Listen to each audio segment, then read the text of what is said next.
ഒത്തിരി ഘടകങ്ങളെ ആശ്രയിച്ചിരിക്കുന്ന ഒരു വിഷയമാണ്. പല രീതിയിൽ ചർച്ചകൾ നടക്കേണ്ട, പല തലങ്ങളിൽ ചർച്ചകൾ നടക്കേണ്ട, ഒരുപാട് പ്രവർത്തനങ്ങൾ നടക്കേണ്ട, അതിൻ്റെ ഭാഗമായി ഒരു സാമൂഹിക പരിവർത്തനം തന്നെ സംഭവിക്കേണ്ട ഒരു വിഷയത്തെക്കുറിച്ചാണ് നമ്മൾ സംസാരിക്കുന്നത് എന്ന ബോധ്യം എനിക്കുണ്ട്. അതിൻ്റെ ഭാഗമായി ഈ വീഡിയോ ചിലപ്പോൾ കുറച്ച് ലെങ്തി ആയി എന്നും വരാം. ഞാൻ എന്തായാലും ടൈം സ്റ്റാമ്പ് ചെയ്യുന്നുണ്ട്, നിങ്ങൾക്ക് ഓരോ വിഷയത്തെക്കുറിച്ചും എന്താണ് പറയാനുള്ളതെന്ന് കേൾക്കാം. ഇതൊന്നും ആധികാരികമായി ഞാൻ പറയാൻ ഉദ്ദേശിക്കുന്ന കാര്യങ്ങളല്ല. ഒരു പൗരൻ എന്നുള്ള നിലയ്ക്ക് ചുറ്റും നടക്കുന്ന കാര്യങ്ങളെക്കുറിച്ച്, വാർത്തകളെക്കുറിച്ച്, സിനിമകളെക്കുറിച്ച്, അതുണ്ടാക്കുന്ന സ്വാധീനങ്ങളെക്കുറിച്ച് ഒക്കെ ചിന്തിക്കുകയൊക്കെ ചെയ്യുന്ന ഒരാൾ എന്നുള്ള നിലയ്ക്ക് എനിക്ക് തോന്നിയിട്ടുള്ള ചില പോയിന്റുകൾ ഡിസ്കഷന് വെക്കുക എന്നുള്ളതാണ് ഈ വീഡിയോയുടെ ഉദ്ദേശം. നമ്മളിപ്പോൾ കടന്നു പോയിക്കൊണ്ടിരിക്കുന്നത് ഭീകരമായ എന്ന് നമുക്ക് പറയാവുന്ന, ഭയം വേണ്ട, ജാഗ്രത മതി എന്ന വാചകം കൊണ്ട് ഒതുക്കി നിർത്താൻ പറ്റാത്ത ഒരു പ്രശ്നമാണ്, അല്ലെങ്കിൽ ഒരു ദീർഘമായ പ്രശ്നത്തിലൂടെയാണ്. ഈ കഴിഞ്ഞ ദിവസം 23 വയസ്സടുത്ത് പ്രായമുള്ള ഒരു യുവാവ്, എന്ന് വെച്ചാൽ അദ്ദേഹം 2000-ലായിരിക്കണം ജനിച്ചിട്ടുണ്ടാവുക. ആ യുവാവ് അയാളുടെ 14 വയസ്സുള്ള അനിയനെ, പ്രണയിച്ചിരുന്ന പെൺകുട്ടിയെ, അമ്മയെ, ബന്ധുക്കളെ ഒക്കെ ആക്രമിച്ച് കൊലപ്പെടുത്തി. അതിൽ ഒരാൾ ജീവനോടെ ഇരിക്കുന്നു, ഭാഗ്യം. ആക്രമണം എന്ന് പറഞ്ഞു കഴിഞ്ഞാൽ വളരെ വളരെ ക്രൂരമായ ആക്രമണം. ഒരു മനുഷ്യ ശരീരത്തോട് കാണിക്കാവുന്ന ഏറ്റവും നിന്ദ്യമായ കാര്യങ്ങൾ ചെയ്തുകൊണ്ടുള്ള ഒരാക്രമണം. അതിന് മനസാക്ഷി ഇല്ലേ എന്നുള്ള ചോദ്യമല്ല, ഒരു പിശാശാണെങ്കിൽ പോലും മനസാക്ഷി ഉണ്ടാവില്ലേ എന്ന് ചോദിക്കുന്നത് പോലത്തെ ചോദ്യമാണ് അവിടെ ചോദിക്കാൻ തോന്നുന്നത്. അത്രയും മോശമായാണ് ഒരു മനുഷ്യ ശരീരത്തോട് കാണിക്കാവുന്ന കാര്യം അയാൾ ചെയ്തു വെച്ചിരിക്കുന്നത്. അല്ല, അതിനുശേഷം അയാൾ ആത്മഹത്യക്ക് ശ്രമിക്കുന്നു. നല്ല വൃത്തിയായി വസ്ത്രമൊക്കെ ധരിച്ച് സ്റ്റേഷനിൽ കയറി ചെന്ന് ഞാൻ 6 പേരെ കൊന്നിട്ടുണ്ടെന്ന് പറയുന്നു. ഈ സംഭവം ഒരുപാട് ആളുകൾക്ക് വലിയ ഞെട്ടലുണ്ടാക്കിയിട്ടുണ്ട്. സംഭവങ്ങളുമായിട്ട് ബന്ധപ്പെട്ട് ബന്ധുക്കളെക്കുറിച്ചും നാട്ടുകാരെക്കുറിച്ചും അവർ പറയുന്ന കാര്യങ്ങളെക്കുറിച്ചും ഒക്കെ നമ്മളിങ്ങനെ നിരന്തരം വാർത്താമാധ്യമങ്ങളിലൂടെ അറിഞ്ഞുകൊണ്ടിരിക്കുകയാണ്. ഇതിനിടയിൽ കണ്ട ഏറ്റവും മോശമായിട്ടുള്ളൊരു കാര്യം, മരിച്ചുപോയ അല്ലെങ്കിൽ കൊല്ലപ്പെട്ട പെൺകുട്ടിയുടെ വീട്ടിൽ കയറി ചെന്ന് ആ കുട്ടിയുടെ അനിയനോട് വളരെ മോശമായി, എന്നുവെച്ചാൽ നിങ്ങൾ ചോദിച്ച ചോദ്യം എന്ത് സ്റ്റാൻഡേർഡ് ചോദ്യമാണെങ്കിലും ഇതൊന്നും അല്ല അതൊക്കെ ചോദിക്കാനുള്ള സമയം എന്ന് പറയാൻ പോകുന്ന പോലെ അത്രയും മോശമായ മാധ്യമ പ്രവർത്തനം വരെ നമ്മളിവിടെ കണ്ടിട്ടുണ്ട്. പിന്നെ ഇതുമായി ബന്ധപ്പെട്ടിട്ടുള്ള വാർത്തകളിലൂടെയാണ് വിദേശ രാജ്യങ്ങളിലിരിക്കുന്ന പല ആളുകളും അവരുടെ ബന്ധുജനങ്ങളെക്കുറിച്ച് അറിയുന്നതെന്ന് പറയുന്നത് അതൊരു പേടിയുണ്ടാക്കുന്ന കാര്യമാണ്. എന്ന് വെച്ചാൽ എല്ലാവരും കാണുന്ന ഒരു വാർത്തയിലൂടെയാണ് ഏറ്റവും പ്രിയപ്പെട്ട ആളുകൾ മരിച്ചുപോയി, അല്ലെങ്കിൽ അവർ ഏറ്റവും മോശമായ രീതിയിൽ കൊല ചെയ്യപ്പെട്ടു, അല്ലെങ്കിൽ വധിക്കാൻ ശ്രമിക്കുന്ന ഒരു സാഹചര്യത്തിൽ അവരെത്തപ്പെട്ടു എന്ന് പറയുന്ന ഒരു കാര്യം ഒരു ഫോണിലൂടെ ടി വിയിലൂടെ ഇരുന്ന് അറിയാം. ഒരു വളരെ ക്ലോസ് ആയിട്ടുള്ള ഒരാൾ വിളിച്ച്, എടാ നീ ടെൻഷൻ അടിക്കരുത്, എനിക്കിങ്ങനൊരു കാര്യം പറയാനുണ്ട് എന്ന് പറഞ്ഞ് അറിയേണ്ട ഒരു വിഷയത്തിനെ അതിൻ്റെ ഏറ്റവും ഭീകരമായ രൂപത്തിൽ വാർത്താമാധ്യമങ്ങൾ റിപ്പോർട്ട് ചെയ്യുന്നതാണ് പലയിടങ്ങളിൽ ഇരുന്നിട്ട് ഈ ബന്ധുജനങ്ങളൊക്കെ കണ്ടുകൊണ്ടിരിക്കുന്നത്. അപ്പോൾ നമ്മുടെ വാർത്താമാധ്യമങ്ങൾ റിപ്പോർട്ട് ചെയ്യുന്ന രീതി, അതിനുവേണ്ടി അവർ അവലംബിക്കുന്ന, അവർക്ക് ഏറ്റവും കൂടുതൽ TRP കിട്ടാൻ വേണ്ടിയിട്ട് അവർ ചെയ്തു കൂട്ടുന്ന കാര്യങ്ങളിലുള്ള വിയോജിപ്പുകൾ കൂടി പ്രകടിപ്പിച്ചിട്ടുണ്ട്. പക്ഷേ ഇത്തരമൊരു ഭീകരാന്തരീക്ഷം ഉണ്ട് കേരളത്തിൽ എന്നുള്ളത് അതറിയിക്കേണ്ട ഒരു ബാധ്യത അവർക്കുണ്ട്. പക്ഷേ അത് ഏത് രീതിയിൽ, എത്ര സമയം എടുത്തുകൊണ്ട് വേണം എന്നൊക്കെ ചിന്തിക്കാനുള്ള ഒരു ധാർമ്മികത എന്നാണോ എന്താണ് അതിൻ്റെ വാക്കെന്ന് എനിക്കറിയില്ല. ലേശം കോമൺ സെൻസ് ഉപയോഗിക്കുന്നത് വളരെ നന്നായിരിക്കും തോന്നുന്നു. അങ്ങനെ കോമൺ സെൻസ് എന്നല്ല, ഏറ്റവും മനുഷ്യത്വപരമായി അത് റിപ്പോർട്ട് ചെയ്ത റിപ്പോർട്ടറേയും കാണുകയുണ്ടായി. ആഷിക്കുന്ന മറ്റുമാണ് അദ്ദേഹത്തിൻ്റെ പേര്. അഭിനന്ദനാർഹമായിട്ടുള്ള കാര്യമാണ്. ഇങ്ങനൊരു സിറ്റുവേഷൻ ഉണ്ടാകുമ്പോൾ വീടിൻ്റെ അകത്ത് കയറി റിപ്പോർട്ടിംഗ് എന്നുള്ള പേരിൽ മൈക്ക് ബന്ധുക്കളുടെ അണ്ണാക്കിലേക്ക് തിരികെ കയറ്റുന്നത് വളരെ മോശമായിട്ടുള്ളൊരു കാര്യമാണ്. അത് ചെയ്യാതിരുന്നതിന് അദ്ദേഹത്തിനോടുള്ള എൻ്റെ എല്ലാ സ്നേഹവും ബഹുമാനവും ഞാൻ അറിയിക്കുകയാണ്. ആൻഡ് ഇങ്ങനൊരു സിറ്റുവേഷൻ ഇവിടെ ഉണ്ടാകും. ഇത്രയും ഭീകരമായിട്ടുള്ളൊരു കൊലപാതക പരമ്പര ഒരു നഗരത്തിൽ സംഭവിക്കുന്നു. രാവിലെ 10 മണിക്ക് തുടങ്ങി വൈകുന്നേരം വരെ അയാൾക്ക് യാതൊരു കുറ്റബോധവും ഇല്ലാതെ നിലനിൽക്കാൻ സാധിച്ചു എന്നുള്ളതാണ് ഒരു മനുഷ്യൻ എന്നുള്ള രീതിയിൽ. നിങ്ങളൊന്ന് ആലോചിച്ച് നോക്കൂ. നമ്മളൊരു കൊതുകിനെ കൊല്ലുമ്പോൾ നമുക്ക് വലിയ കുറ്റബോധം തോന്നില്ല. കാരണം കൊതുകിനെ കൊല്ലുന്നത് വയലൻസ് അല്ല, നമ്മുടെ ആവശ്യമാണ്. അതുപോലെ തന്നെ നമ്മളിപ്പോൾ ഭക്ഷണത്തിന് വേണ്ടി കോഴിയെ കൊല്ലുന്നത്, ആടിനെ കൊല്ലുന്നത്, ഇത് ചില ആളുകൾക്ക് കണ്ടു നിൽക്കാൻ പറ്റില്ല. വേവിച്ച് തന്നാൽ തിന്നുമായിരിക്കും, പക്ഷെ കണ്ടുകൊണ്ട് നിൽക്കാൻ പറ്റില്ല. കാരണം ആ സ്കെയിൽ മാറി, അതിനോടുള്ളൊരു ഇമോഷണൽ കണക്റ്റ് മാറി. ഇതേ കാര്യം ഒരു മനുഷ്യനെ കൊല്ലുന്ന ആലോചിച്ച് നോക്കൂ. ഇപ്പോൾ എനിക്ക് ഒരാളുടെ ദേഹത്ത് മറ്റേ ആൾ തല്ലുന്നത് എനിക്ക് സിനിമ എന്നുള്ള രീതിയിൽ, അത് സിനിമയാണ്, ഇങ്ങനെയാണ്, ഇതിങ്ങനെയാണ് ഷൂട്ട് ചെയ്യുന്നത് എന്നൊക്കെ അറിയാവുന്നുള്ള ഒരാളെന്നുള്ള നിലയ്ക്ക് എനിക്ക് അതിൽ വലിയ കുഴപ്പമായിട്ട് തോന്നില്ല. പക്ഷേ ഒരു മനുഷ്യൻ വേറൊരാളെ തല്ലി എന്ന് കേൾക്കുമ്പോൾ നമുക്കുണ്ടാകുന്നൊരു ബുദ്ധിമുട്ടുണ്ട്. അല്ലെങ്കിൽ അയാളെ ആക്രമിച്ചു, ചോര വരുന്നു എന്ന് പറയുമ്പോൾ ആലോചിക്കുക, ചെറിയ ചെറിയ വഴക്കുകളൊക്കെ ഉണ്ടാകുമ്പോൾ അങ്ങോട്ടും ഇങ്ങോട്ടും ഒന്നും തള്ളുമൊക്കെ ഉണ്ടാകും. പക്ഷേ നമ്മൾ പിടിച്ച് മാറ്റിയതിൻ്റെയോ തല്ലിയതിൻ്റെ പേരിൽ ഒരാളുടെ ദേഹത്ത് ചോര വരുമ്പോൾ ആദ്യം നമ്മൾ പറയും അയ്യോ സോറി എന്ന് പറഞ്ഞ് ചെല്ലുന്ന ആ ഒരു ഇമോഷണൽ സാധനം ഉണ്ടല്ലോ, അതും ഇല്ലാതെ, അതും കടന്ന് ഒരാളെ കൊല്ലുക എന്ന് പറയുന്നതിലും ഇമോഷണലി യാതൊരു ഫീലിങ്ങും ഇല്ലാതെ നിൽക്കുക. ഇനി ആ കൊന്നയാളെ ഏറ്റവും മോശമായ രീതിയിൽ അയാളുടെ ശരീരത്തിന് ട്രീറ്റ് ചെയ്യുന്ന സാഹചര്യത്തിലെത്തുക, അപ്പോഴും ഇമോഷൻസിൽ നിന്ന് ഇത്രയും ഡിറ്റാച്ച്ഡായി നിൽക്കാൻ ഒരാൾക്ക് പറ്റുക എന്ന് പറയുന്നത് അത് വളരെ അലാമിംഗ് ആയിട്ടുള്ളൊരു സിറ്റുവേഷനാണ്. ഇതിപ്പോൾ പറയുമ്പോൾ ഈ ഒരു കേസ് മാത്രമല്ല, ഈ ന്യൂ ഇയറിന് ശേഷം നമ്മൾ കേട്ടിട്ടുള്ള എത്രയോ കേസുകളിൽ ഇങ്ങനെ കൊലപാതകങ്ങൾ നമ്മൾ കാണുന്നുണ്ട്. മകൻ അമ്മയെ കൊന്നു, അച്ഛനെ കൊന്നു, അപ്പുറത്തെ ഒരു ചോദ്യം ചെയ്യാമെന്ന ഒരാളെ കൊന്നു, അല്ലെങ്കിൽ വീട് കയറി ആക്രമിച്ചു. ഇങ്ങനെയൊക്കെയുള്ള കുറേ കാര്യങ്ങൾ നമ്മൾ ഈ കഴിഞ്ഞ കുറേ ദിവസങ്ങളിൽ കേൾക്കുന്നുണ്ട്. ഇതിൽ ഏറ്റവും ഭീകരമായ കാര്യം എന്താണെന്ന് വെച്ച് കഴിഞ്ഞാൽ, കൊല്ലുക എന്നുള്ളത് അവർ ചെയ്ത കൃത്യമാണ്. അതായത് ഒരാൾ വന്നു, മറ്റേയാൾ കൊന്നു, ഓക്കെ, മരിച്ചു. പക്ഷേ ഈ കൊല്ലാൻ ഉപയോഗിക്കുന്ന രീതി ഉണ്ടല്ലോ, ഏറ്റവും അഗ്രസീവായി, ഏറ്റവും വയലൻസിനെ സെലിബ്രേറ്റ് ചെയ്യുന്ന രീതിയിൽ ഇങ്ങനെ കൊല്ലാൻ ഒരാൾക്ക് എങ്ങനെയാണ് സാധിക്കുക എന്ന് പറയുന്നൊരു ചോദ്യമുണ്ട്. അല്ലെങ്കിൽ അത്തരമൊരു മനോനിലയിലേക്ക് ആളുകൾ എത്തുന്നത് എങ്ങനെയാണ്, അവിടെ ഈ ഇമോഷണൽ കണക്റ്റൊക്കെ നമുക്ക് എങ്ങനെയാണ് മിസ്സായി പോകുന്നത് എന്ന് പറയുന്നൊരു വലിയ ചോദ്യമുണ്ട്. ഈ ചോദ്യത്തിൻ്റെ മുന്നിൽ പ്രതികളായി നിർത്തപ്പെടുന്ന ആളുകൾ എന്ന് പറയുന്നത് ഒന്ന് ലഹരിയാണ്, മറ്റൊന്ന് സിനിമയാണ്, വീഡിയോ ഗെയിമുകളാണ്. പിന്നെ അഭിമാനബോധവും സാമൂഹികമായിട്ടുള്ള കുറച്ച് കാഴ്ചപ്പാടുകളുണ്ട്, അതിലേക്ക് നമുക്ക് വരാം. മറ്റൊന്ന് സോഷ്യൽ മീഡിയ ആണ്. ഇതിൽ ഓരോ ഘടകങ്ങളെക്കുറിച്ച് നമ്മൾ ചിന്തിക്കേണ്ടതുണ്ട്. ഈ പറഞ്ഞ പ്രതിസ്ഥാനത്ത് നിൽക്കുന്ന ആരും ഇതിൽ നിന്ന് രക്ഷപ്പെടാൻ പറ്റുന്ന ആളുകളല്ല. ഇതിന് നമ്മൾ കുറ്റം പറയേണ്ട കാര്യമില്ല. ഇപ്പോൾ സിനിമ കണ്ടിട്ട് ആരെങ്കിലുമൊക്കെ ഇങ്ങനെയൊക്കെ ചെയ്യൂ എന്ന് ചോദിക്കുന്ന ആളുകളുണ്ട്. വ്യക്തമായ മറുപടി അതിന് പറയാനുണ്ട്. നമുക്ക് ഓരോ ഘടകങ്ങളെക്കുറിച്ചും ചിന്തിക്കാം. ആദ്യം ഇവരെങ്ങനെയാണ് ഇങ്ങനത്തെ ഒരു കൊലപാതക ശ്രമം നടത്തുന്നത്, അല്ലെങ്കിൽ ഇങ്ങനെയും കൊല്ലാം എന്ന് പറയുന്ന ഒരു ചിന്തയിലേക്ക് അവരെവിടെ നിന്നായിരിക്കും വരുന്നുണ്ടാവുക?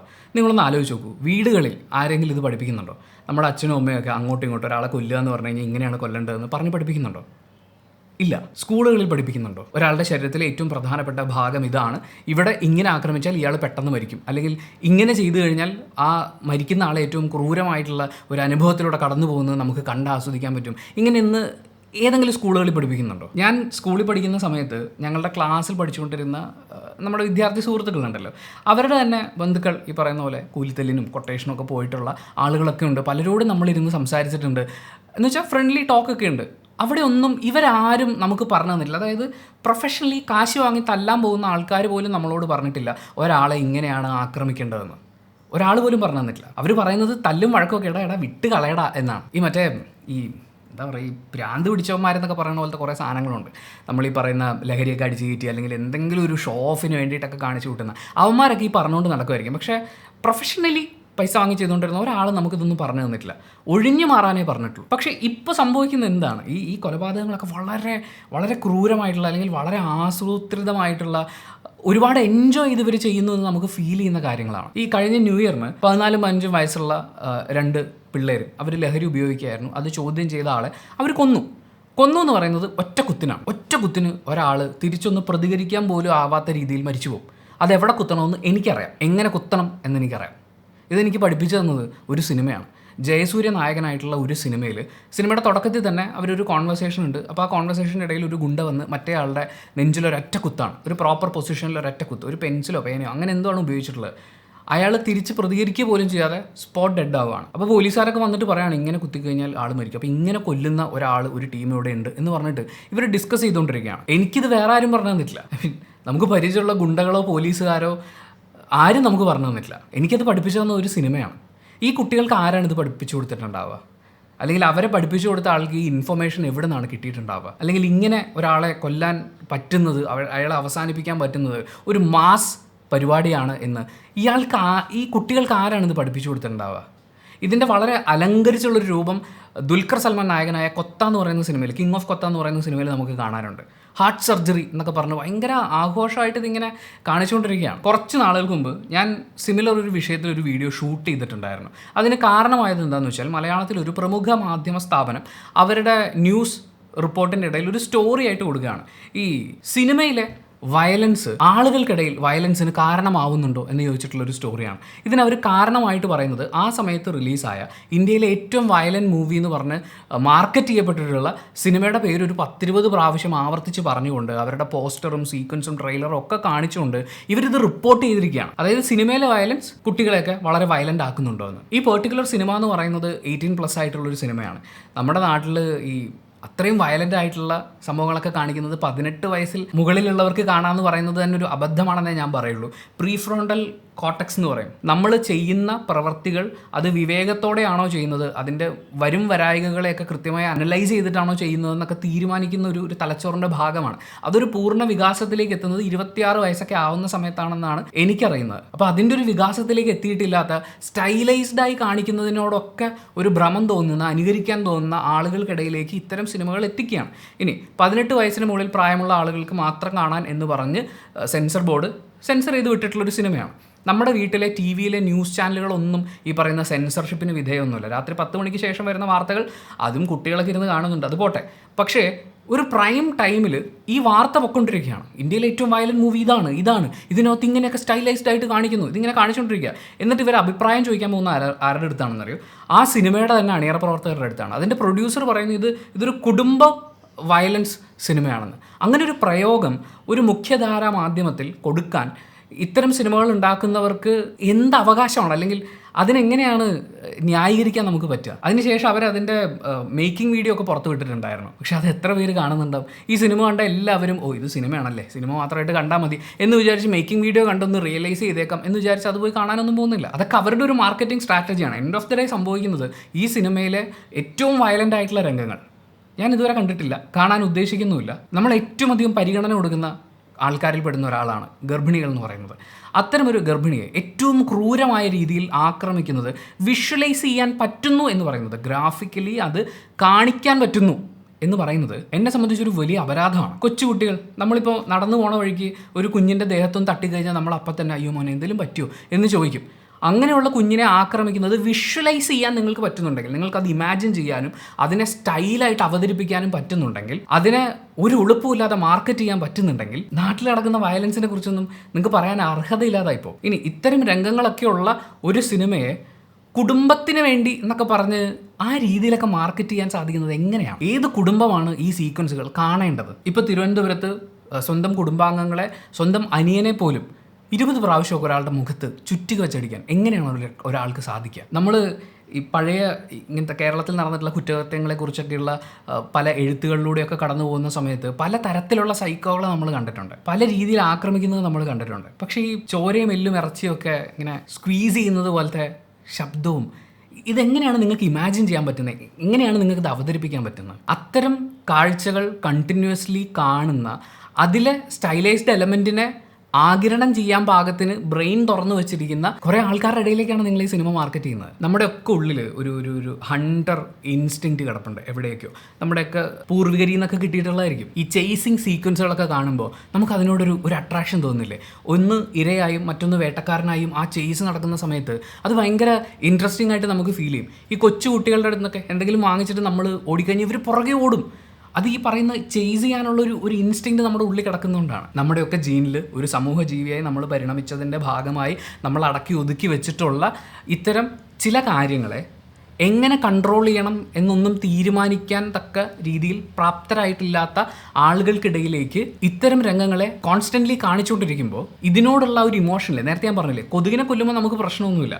പക്ഷേ ആ ആടോ പശു ആകുമ്പോൾ ആ കൊല്ലുന്നത് കാണുമ്പോൾ നമുക്ക് ചെറിയൊരു ബുദ്ധിമുട്ടുണ്ടാകും. അവിടെ ആ ആടിനും പശുവിനും പകരം ഒരു ആനയോ സിംഹമോ ഒട്ടെ ഒരു മനുഷ്യനോ വന്നു കഴിഞ്ഞാൽ നമുക്കത് കണ്ടു നിൽക്കാൻ പറ്റില്ല. നമ്മൾ ഭയങ്കര ടയർഡായി പോകും. അതൊന്ന് ഇമാജിൻ ചെയ്യുമ്പോൾ പോലും, ഞാനിത് ഈ വീഡിയോയിൽ ഇരുന്ന് പറയുന്ന സമയത്ത് പോലും ഇത് കേട്ടിട്ട് ഇറിറ്റേറ്റ് ആവുന്ന എത്ര ആളുകളുണ്ടാവും. ഇറ്റ്സ് ബിക്കോസ് നമ്മൾ ഇതിനെ ഇമോഷണലി റിലേറ്റ് ചെയ്ത് വെച്ചിരിക്കുന്നത് ഇത്രയൊന്നും പാടില്ല കേട്ടോ. നമ്മൾ കുറച്ച് മനുഷ്യത്വം കാണിക്കണം, ഇത്രയൊന്നും പാടില്ല.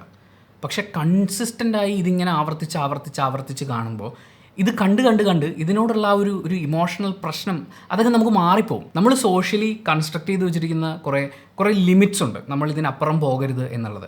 അതിൽ ചില ഘടകങ്ങളെങ്കിലും ഓപ്പോസിറ്റ് നിൽക്കുന്ന ആൾക്കുണ്ടാകാൻ സാധ്യതയുള്ള ബുദ്ധിമുട്ടിനെ കുറിച്ച് ആലോചിക്കുമ്പോൾ അതിനോട് നമുക്ക് തന്നെ ഒരു റിലേറ്റബിൾ ഫാക്ടർ തോന്നും. ഞാനൊരാളെ കത്തിക്ക് കുത്തുമ്പോൾ അല്ലെങ്കിൽ കുത്തുന്നതിനെ കുറിച്ച് ആലോചിക്കുമ്പോൾ എൻ്റെ കയ്യും കാലും വിറയ്ക്കുന്നത് അങ്ങനെ കുത്തരുതിടോ. സെൽഫ് ഡിഫെൻസിന് വേണ്ടി പഠിക്കുന്നത് വേറെ പരിപാടി കേട്ടോ, അത് ഇതിൻ്റെ കൂടെ കൂട്ടരുത്. പക്ഷേ ഇതിങ്ങനെ കൺസിസ്റ്റൻ്റ് ആയി കണ്ടുകൊണ്ടിരിക്കുന്ന ഒരാളെ സംബന്ധിച്ച് ഇറ്റ്സ് ഈസി പരിപാടി. ഗുണ്ടകളെ കുറിച്ചൊക്കെ നമ്മൾ സിനിമകളിൽ തന്നെ കണ്ടിട്ടില്ലേ? ആദ്യത്തെ പരിപാടി എന്ന് പറഞ്ഞാൽ ഒരു കൈവറയിലും പ്രശ്നമൊക്കെ ഉണ്ടാവും, പതുക്കെ അങ്ങോട്ട് മാറും. ഇറച്ചി വെട്ടുകാരോട് ചോദിച്ചു നോക്കും, ആദ്യം പലരും കൈവറച്ചിട്ടുണ്ടാവും. ഇത് കോൺസ്റ്റൻ്റ്ലി കണ്ടുകൊണ്ടിരിക്കുമ്പോൾ നമുക്ക് ഇതിൻ്റെ അകത്തുള്ള ആ ഒരു ഇമോഷണൽ സാധനം മാറിപ്പോകും. ഇത് തന്നെയാണ് ഈ വയലൻസ് സിനിമയിൽ ഇങ്ങനെ കൺസിസ്റ്റൻ്റായി കാണിച്ചുകൊണ്ടിരിക്കും, അല്ലെങ്കിൽ വളരെ അഗ്രസീവായിട്ടുള്ള വളരെ വയലൻ്റ് ആയിട്ടുള്ള സീക്വൻസുകൾ കണ്ടുകൊണ്ടേയിരിക്കുമ്പോൾ ഇതിനോടുള്ള ആ ഒരു ഇമോഷണൽ സാധനം മാറുകയും അതിലെവിടെയോ ഒളിഞ്ഞു കിടക്കുന്ന പ്ലഷർ എന്ന് പറയുന്ന എലമെൻറ്റിനെ കണ്ടെത്താനും ആളുകൾക്ക് പറ്റിപ്പോകും. ഇവിടെ ഈ 10-23 വയസ്സുള്ള പയ്യൻ എവിടെ നിന്നാണ് ഒരു മനുഷ്യൻ്റെ തലയോട് അടിച്ചു പൊളിക്കുന്നത് ഇത്രയും വലിയ സംഭവമാണ് എന്ന് കരുതാൻ ഇടയായിട്ടുണ്ടാവുക? അതിന് പ്രേരിപ്പിച്ച ഘടകങ്ങൾ നമുക്ക് പലതും നമുക്ക് പറയാനുണ്ടാവും. ഈ പറയുന്ന ലഹരി ഉണ്ടാവും, സിനിമ ഉണ്ടാവും, മറ്റു കാര്യങ്ങളൊക്കെ ഉണ്ടാവും. പക്ഷേ കൊല്ലാൻ ഉപയോഗിച്ച അയാളുടെ മെത്തേഡിനെ കുറിച്ചാണ് ഞാൻ സംസാരിക്കുന്നത്. അല്ലെങ്കിൽ ആ വഴിയിൽ ഒരു കൊലപാതകം നടത്തുമ്പോഴും നമുക്ക് ഈ പറയുന്ന കുറ്റബോധമില്ല. രാവിലെ 10 മണിക്ക് സ്വന്തം അമ്മയെ ആക്രമിച്ചവന് വൈകുന്നേരം 4:30 മണിക്ക് അടുത്ത ഇരയുടെ അടുത്തേക്ക് പോകുമ്പോഴും ഹി വാസ് ഓക്കെ. ഒരു ബേസിക് ചിന്തയില്ലേ, അയ്യോ എനിക്കത് പറ്റിപ്പോയി, വേണ്ടായിരുന്നു എന്ന് പറയുന്ന ഒരു കുറ്റബോധത്തിൻ്റെ ഒരു എലമെൻറ്റ് പോലും അവിടെ ഉണ്ടായിട്ടില്ല. അതിൽ ഈ അധികാരബോധം എന്ന് പറയുന്ന ഒരു സാധനം കൂടി വരുന്നുണ്ട്. അവിടെയും ഈ പറയുന്ന സിനിമയും മതവും നമ്മുടെ സാമൂഹിക ചുറ്റുപാടുകളും ഒക്കെ ഇതിനൊരു കാരണമാകുന്നുണ്ട്. കാരണം ഇതിൽ കൊല്ലപ്പെട്ട ഒരാളെന്ന് പറയുന്നത് അവൻ പ്രണയിക്കുന്ന പെൺകുട്ടിയാണ്. ഞാനും എൻ്റെ കുടുംബം അവിടം വരെ നമ്മൾ അതും അംഗീകരിക്കാൻ പറ്റുന്നതല്ല, പക്ഷേ അവിടം വരെ പോയാലും എന്തിനാണ് ആ പെൺകുട്ടിയെല്ലാം ഉണ്ടാക്കിയത്? അത് അവൻ്റെ ആണല്ലോ, അവനാണല്ലോ അവിടെ അധികാരമുള്ള ആൾ. നമുക്ക് ഈ അധികാരബോധം വരുമ്പോഴാണ് ഇപ്പോൾ അച്ഛൻ ഭാര്യയ്ക്കും പിള്ളേർക്കും വിഷം കൊടുത്തിട്ട് ആത്മഹത്യ ചെയ്തു എന്ന് പറയുന്ന ഒരു സാധനത്തിൽ അവൻ്റെ അധികാരബോധമാണ് അവിടെ കിടക്കുന്നത്. ഞാൻ പോയാൽ പിന്നെ ഇതെന്ത് ചെയ്യും, ഞാനില്ലാതെ ഇവരെന്ത് ചെയ്യും, ഇതെൻ്റെയാണ്, ഞാൻ ഉണ്ടാക്കിയെടുത്തതാണ്, ഇത് ഞാനില്ലാതെ ഇത് സർവൈവ് ചെയ്യില്ല എന്നൊക്കെ പറയുന്ന പോലത്തെ കുറേ അധികാരബോധങ്ങൾ ഉണ്ടാകുന്നുണ്ട്. അത് ക്രിയേറ്റ് ചെയ്ത് കൊടുക്കുന്നതിൽ നമ്മൾ ഈ പറയുന്ന പല സംഘടനാപരമായി നിലനിൽക്കുന്ന ഒരുപാട് കാര്യങ്ങളുണ്ട്. സോ ഇത്രയും ക്രൂരമായ ആളുകളെ ആക്രമിക്കാനുള്ള ഒരു മെത്തേഡ് ആൻഡ് അതിനോട് അസോസിയേറ്റ് ആവാൻ, അതിലുള്ള ഇമോഷൻസിൽ നിന്ന് വളരെ ഡിറ്റാച്ച്ഡ് ആയിട്ട് മാറി നിൽക്കാൻ ആളുകളെ പഠിപ്പിക്കുന്നത് എന്താണ്? അവിടെ എന്നെ സംബന്ധിച്ച് പ്രതിസ്ഥാനത്ത് ഒന്നാമതായി വരുന്നത് സിനിമകൾ തന്നെയാണ്. ഇതിൻ്റെ അഭിപ്രായം സിനിമാക്കാരോട് പോയി ചോദിക്കുന്ന ചില മാധ്യമങ്ങളുണ്ട്. വൻ കോമഡിയാണ്. സിനിമ എന്ന് പറയുന്നത് അൾട്ടിമേറ്റ്ലി പൈസ ഉണ്ടാക്കാൻ വേണ്ടിയിട്ട് അവർ ചെയ്യുന്ന ഒരു ബിസിനസ്സാണ്. അല്ലാതെ വലിയ ആർട്ടിസ്റ്റിക് വാല്യൂവിൽ മറ്റേ ജനങ്ങളെ ബോധവൽക്കരിക്കുക അല്ലെങ്കിൽ ജനങ്ങളെ നന്നാക്കുക എന്ന് പറയുന്ന ഉദ്ദേശമൊന്നും അവർക്കില്ല. ഇനി അങ്ങനെ ഉണ്ടെങ്കിൽ തന്നെ ഒരു ടോട്ടലി വയലൻ്റ് ആയിട്ടുള്ളൊരു സിനിമ ഉണ്ടാക്കുക എന്ന് പറയുന്നത് അത് വളരെ ഈസി ആയിട്ടുള്ളൊരു പരിപാടിയാണ്. കുറേ പ്രോസ്തറ്റിക് സാധനങ്ങളും ഒക്കെ ഉണ്ടാക്കാൻ പറ്റുന്ന നല്ല ഒരു ടീം ഉണ്ടാവുക, പിന്നെ അത് ടെക്നിക്കലി നല്ല കളർഫുള്ളായി ക്യാപ്ചർ ചെയ്യാൻ പറ്റുന്ന നല്ല ബാക്ക്ഗ്രൗണ്ട് സ്കോറൊക്കെ ഇട്ട് കൊടുക്കാൻ പറ്റുന്ന ഒരു ടീമിനെ സെറ്റ് ചെയ്യുക. ഇതിന് കഥയും പരിപാടിയൊന്നും വേണ്ട. ഒന്നെങ്കിൽ എല്ലാം നഷ്ടപ്പെട്ടു എന്ന് തോന്നിയ ഒരു നായകൻ, അല്ലെങ്കിൽ എല്ലാം നശിപ്പിക്കാൻ ഇറങ്ങി തിരിച്ചൊരു വില്ലൻ കാണിക്കാം. വയലൻസ് ഇങ്ങനെ കാണിച്ചുകൊണ്ടേയിരിക്കാൻ, രക്തം തെറിക്കുന്നു, കയ്യും കാലും തെറിച്ചു പോകുന്നു, തലയോട് വിളർക്കുന്നു, ഈ പരിപാടികൾ മുഴുവൻ ഇവർക്ക് കാണിച്ചുകൊണ്ടിരിക്കുക. ഒരു അഭിനേതാവിനെ സംബന്ധിച്ച്, അല്ലെങ്കിൽ ഒരു സംവിധായകനെ സംബന്ധിച്ച്, അല്ലെങ്കിൽ ഒരു തിരക്കഥാർത്ഥനെ സംബന്ധിച്ച് കോടികൾ വാരുന്ന ഒരു സിനിമയുടെ ഭാഗമാകാമെന്ന് പറയുന്നത് എത്ര വർഷത്തെ എഫേർട്ട് അതിനാവശ്യമാണ്. അല്ലെങ്കിൽ അത്രയും കഴിവുണ്ടാവണം. നല്ല നല്ല വേഷങ്ങൾ ചെയ്ത് ജനങ്ങളുടെ ഹൃദയത്തിലേക്ക് കയറി പറ്റുന്ന ഒരു അഭിനേതാവ്, അല്ലെങ്കിൽ ഏറ്റവും മികച്ച തിരക്കഥകൾ ഒരുക്കാൻ പറ്റുന്ന ഒരു തിരക്കഥാകൃത്ത്, ഗംഭീരമായി അതിനെ അവതരിപ്പിക്കാൻ പറ്റുന്ന ഒരു സംവിധായകൻ, ഇതൊക്കെ ആവുന്നതിനേക്കാൾ വളരെ എളുപ്പമാണ് കൊമേഴ്ഷ്യലി വളരെ വിജയകരമാവുന്ന ഒരു വയലൻ്റ് സിനിമ ഒരുക്കാൻ. ആൻഡ് അത് മാർക്കറ്റ് ചെയ്യാനും വളരെ എളുപ്പമാണ്. വയലൻസ് ഉണ്ട് എന്ന് പറഞ്ഞാൽ വയലൻസ് ഉണ്ട്, കഴിഞ്ഞു. കഥയൊന്നും നോക്കേണ്ട കാര്യമൊന്നുമില്ല. അഭിനയ മികവ് അതിൻ്റെ ഒന്നും ഒരു ആവശ്യമില്ല. അങ്ങനെ കൊമേഴ്ഷ്യലി പൈസ ഉണ്ടാക്കാൻ വേണ്ടി മാത്രം പടം എടുത്തുകൊണ്ടിരിക്കുന്ന ആൾക്കാരോട് എന്നിട്ട് ഈ സിനിമയിലെ വയലൻസ് എന്നൊക്കെ പറയുന്നത് ഭയങ്കര മോശമല്ലേ എന്ന് ചോദിച്ചു കഴിഞ്ഞാൽ അവരെന്താ പറയാൻ പോണ്? അവരൊരു സ്റ്റഡി ക്ലാസ് എടുത്ത് തരും. ആവിഷ്കാര സ്വാതന്ത്ര്യത്തിനെ കുറിച്ച് കുറേ ക്ലാസ് എടുക്കും.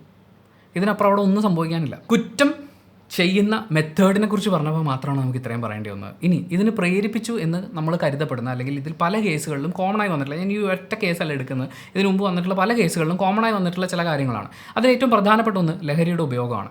ലഹരി ഉപയോഗം ചോദ്യം ചെയ്യുന്നതിനാണ് പല ആക്രമണങ്ങളും ഉണ്ടാകുന്നത്. ഇതിൽ ഈ പല അച്ഛനമ്മമാർ വരെ വധിക്കപ്പെട്ടിട്ടുള്ള കേസുകൾ, അതിൻ്റെ വാർത്തകളൊക്കെ എടുത്ത് നോക്കുമ്പോൾ ഈ ലഹരിക്ക് വേണ്ടി അല്ലെങ്കിൽ ലഹരിക്ക് അടിമയായിട്ടുള്ള ആൾ ഇവരെയൊക്കെ ഈ കൊലപാതകം എന്ന് പറയുന്നൊരു പരിപാടിയിലേക്ക് എത്തുന്നതിന് മുമ്പും പേടിപ്പിക്കാറുണ്ട്, ആക്രമിക്കാറുണ്ട്. പക്ഷെ അപ്പോഴൊന്നും ഇവരിൽ പലരും ഇത് പറഞ്ഞിട്ടില്ല, തുറന്നു പറഞ്ഞിട്ടില്ല. ഇപ്പോൾ ഈ ഒരു പെർട്ടിക്കുലർ കേസ്, തിരുവനന്തപുരത്തെ ഈ കൂട്ടക്കൊലപാതകവുമായിട്ട് ബന്ധപ്പെട്ടിട്ടുള്ള ഇതിൽ നാട്ടുകാരായിട്ടുള്ള ആളുകൾ പറയുന്ന ചില അഭിപ്രായങ്ങളുണ്ട്.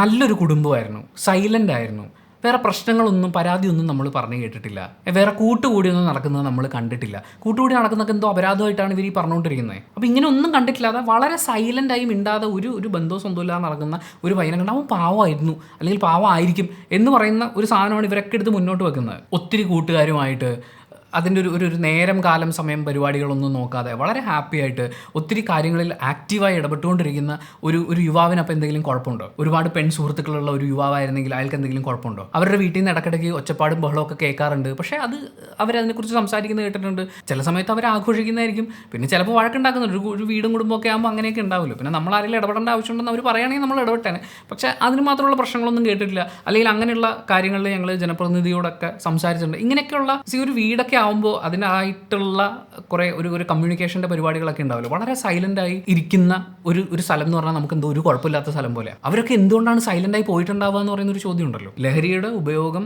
ഒരാളെ ആക്രമണത്തിലേക്ക് നയിക്കുന്നു എന്ന് പറയുമ്പോൾ ഇതിൽ ഏറ്റവും പ്രധാനപ്പെട്ട ചോദ്യം ഇവരെന്തിനാണ് ഈ ലഹരിയിലേക്ക് പോയത് എന്നുള്ളതാണ്. ഞാൻ ജനിച്ചത് കോഴിക്കോടാണ്. പിന്നീട് കേരളത്തിലെ പല ജില്ലകളിലൂടെയാണ്, പല സ്കൂളുകളിലായിട്ടാണ് പഠിച്ചത്. ഏറ്റവും അവസാനം എറണാകുളത്തായിരുന്നു. ഞാൻ പഠിക്കുന്ന കോളേജാണെങ്കിലും സ്കൂളാണെങ്കിലും അതുമായി ബന്ധപ്പെട്ടിട്ടൊക്കെ നമുക്ക് പലതരം സാഹചര്യങ്ങളുണ്ടായിരുന്നു. പക്ഷേ ഞാനത് ചെയ്തിട്ടില്ല. വളർന്നതിന് ശേഷവും പല കാര്യങ്ങളെക്കുറിച്ചും കേട്ടറിഞ്ഞിട്ടുണ്ട്. പക്ഷേ അതൊന്നും എനിക്ക് പരീക്ഷിക്കാൻ നോക്കിയിട്ടുമില്ല. എന്നെപ്പോലെ ഒരുപാട് പേരുണ്ട്. പക്ഷേ കുറച്ച് ആളുകൾക്ക് ഇത് മതി, ഇതിലാണ് സന്തോഷം ഇരിക്കുന്നത്, അല്ലെങ്കിൽ ഇതിൽ നിന്നാണ് ലോകത്ത് വേറെ എവിടെ നിന്നും കിട്ടാത്തൊരു പ്ലഷർ കിട്ടുന്നത് എന്ന് പറയുന്നൊരു ചിന്ത അവരിൽ ഉണ്ടാകുന്നുണ്ടെങ്കിൽ, ലഹരി പ്രശ്നമുണ്ടാക്കുന്നു എന്ന് പറയുമ്പോൾ ലഹരിയിലേക്ക് ഇവരെങ്ങനെ എത്തപ്പെടുന്നു എന്ന് പറയുന്ന അവരുടെ ടോട്ടൽ ജീവിത സാഹചര്യത്തിനെ കുറിച്ച് നമ്മൾ മനസ്സിലാക്കേണ്ടതുണ്ട്.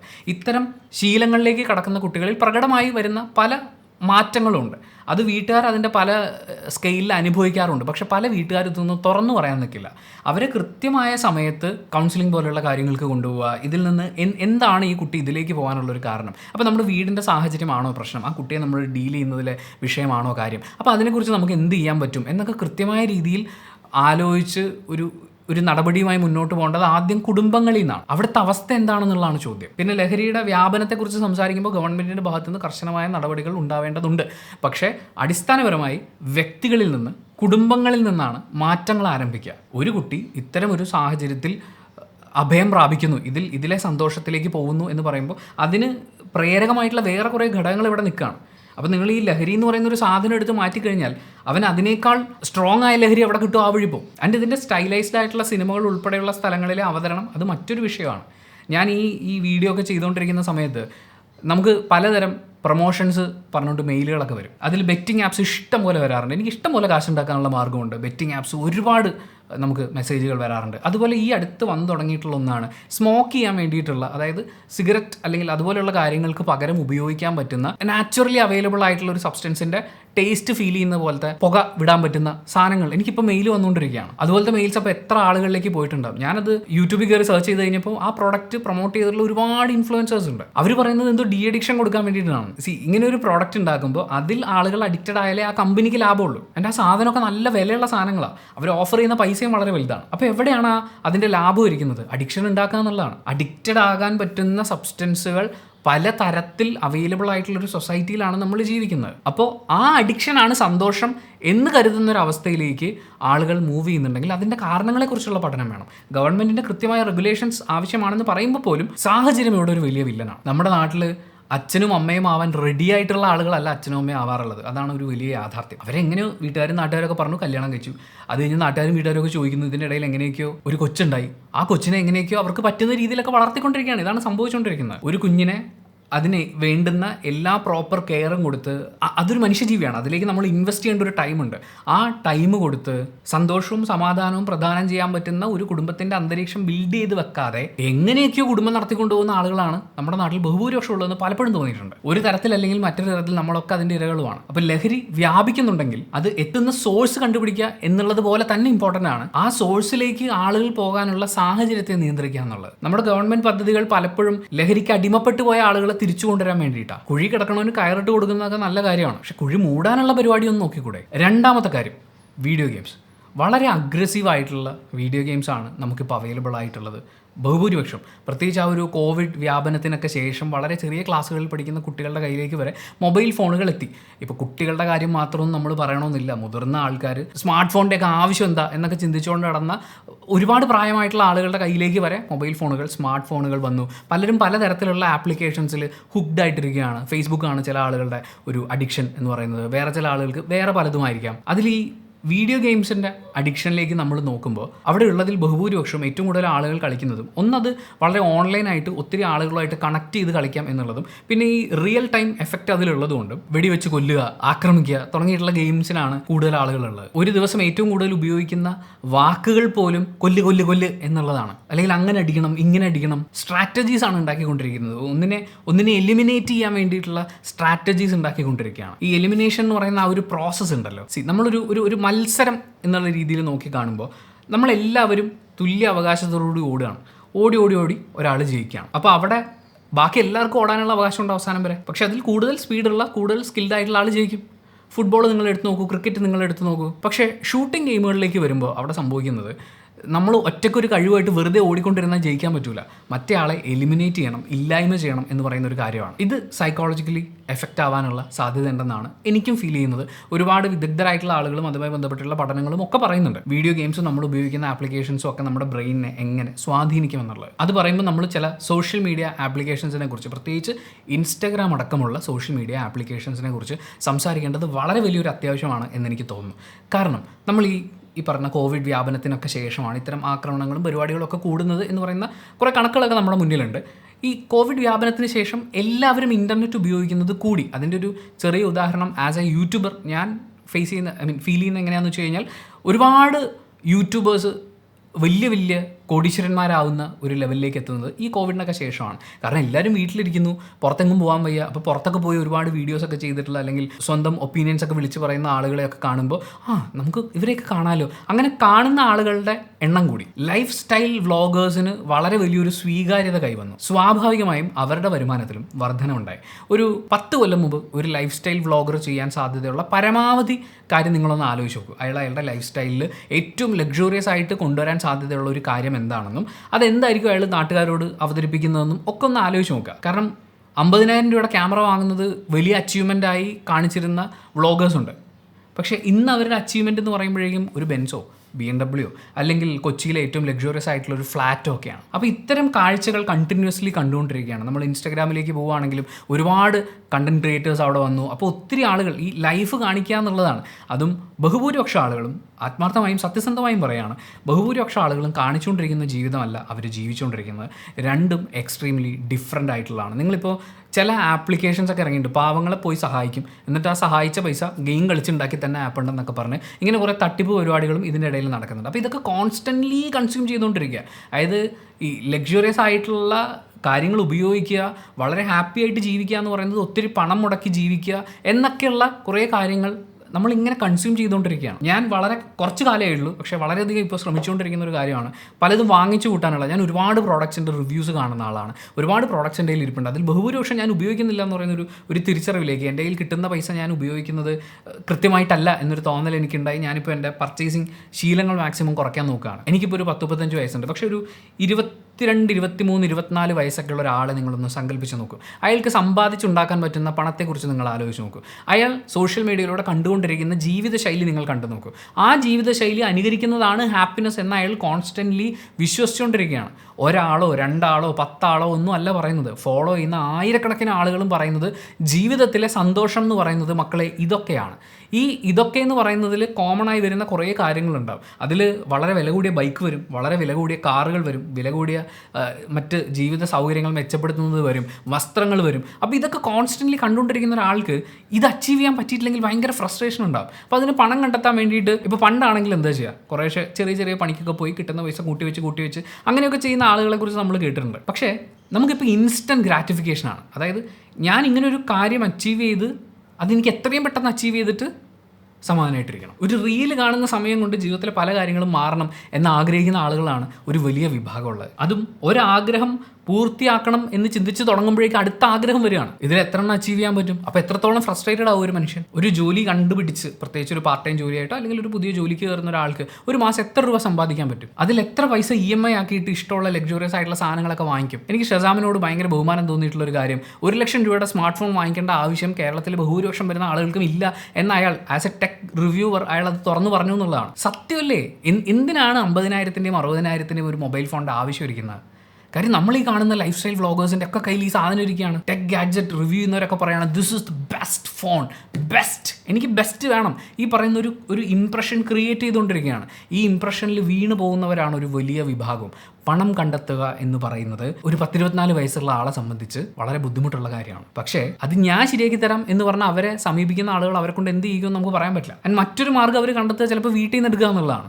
വീട്ടിൽ നിന്ന് എടുത്തെടുത്തൊരു സമയം കഴിയുമ്പോൾ വീട്ടിൽ നിന്ന് ഉദ്ദേശിച്ച പൈസ കിട്ടിയില്ലെങ്കിൽ വീട്ടുകാരോട് ചൂടാവും. അതെങ്ങനെ ഡീൽ ചെയ്യും? അതിന് പോലീസുകാരോട് പറഞ്ഞാൽ മോശമാവോ, ബന്ധുക്കളോട് പറഞ്ഞാൽ അവരെന്ത് വിചാരിക്കും എന്ന് വെച്ച് ഇവരും അത് മിണ്ടാതിരിക്കും. ഈ പറയുന്ന അഗ്രഷൻ ഓരോ ദിവസവും കൂടി വരികയാണ്.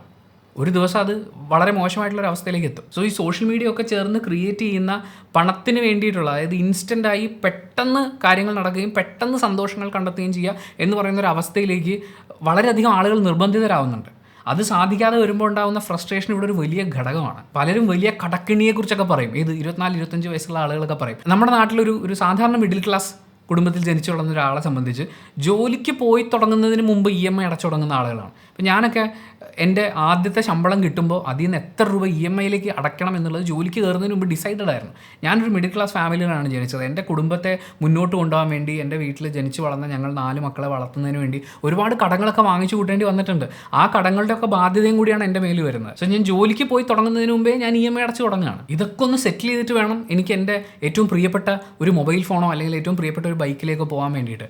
ഞാൻ ആ സമയം എടുത്ത് പണിയെടുക്കാൻ തയ്യാറാണ്. പക്ഷേ ഈ പറയുന്ന സോഷ്യൽ മീഡിയ ഇൻഫ്ലുവൻസിങ് പരിപാടികൾ ഇങ്ങനെ വരുമ്പോൾ, കോൺസ്റ്റൻ്റായി പരസ്യങ്ങൾ ഇങ്ങനെ കണ്ടുകൊണ്ടിരിക്കുമ്പോൾ സ്വാഭാവികമായിട്ട് എനിക്ക് തോന്നുക എനിക്കത് കിട്ടിയേ പറ്റൂ, എനിക്കത് കിട്ടിയിട്ടില്ലെങ്കിൽ എന്തോ ബുദ്ധിമുട്ടാണ്. പിന്നെ പിയർ ഗ്രൂപ്പിൻ്റെ പ്രഷർ, ഇതെല്ലാം കൂടി ആകുമ്പോൾ ഒരാൾ ഫ്രസ്ട്രേറ്റഡ് ആവുന്നതിൻ്റെ ലിമിറ്റ് താണ്ടിപ്പോകുന്നു എന്ന് എനിക്ക് തോന്നിയിട്ടുണ്ട്. മറ്റൊന്ന്, ഇവർ ഈ കുറ്റകൃത്യം ചെയ്യുന്ന സമയത്ത് ഇതിന് ശേഷമുള്ള കാര്യങ്ങളെക്കുറിച്ച് ആലോചിക്കുന്നില്ല എന്നുള്ളതാണ്. നമ്മൾ ഈ പറയുന്ന ഇൻസ്റ്റൻറ്റ് ഗ്രാറ്റിഫിക്കേഷൻ പോലെ തന്നെ ഇൻസ്റ്റൻ്റായി ആ കാര്യം ചെയ്തു കഴിയുമ്പോഴുള്ള അത്രയും സമയം ഇവർ ആലോചിക്കുന്നുള്ളൂ.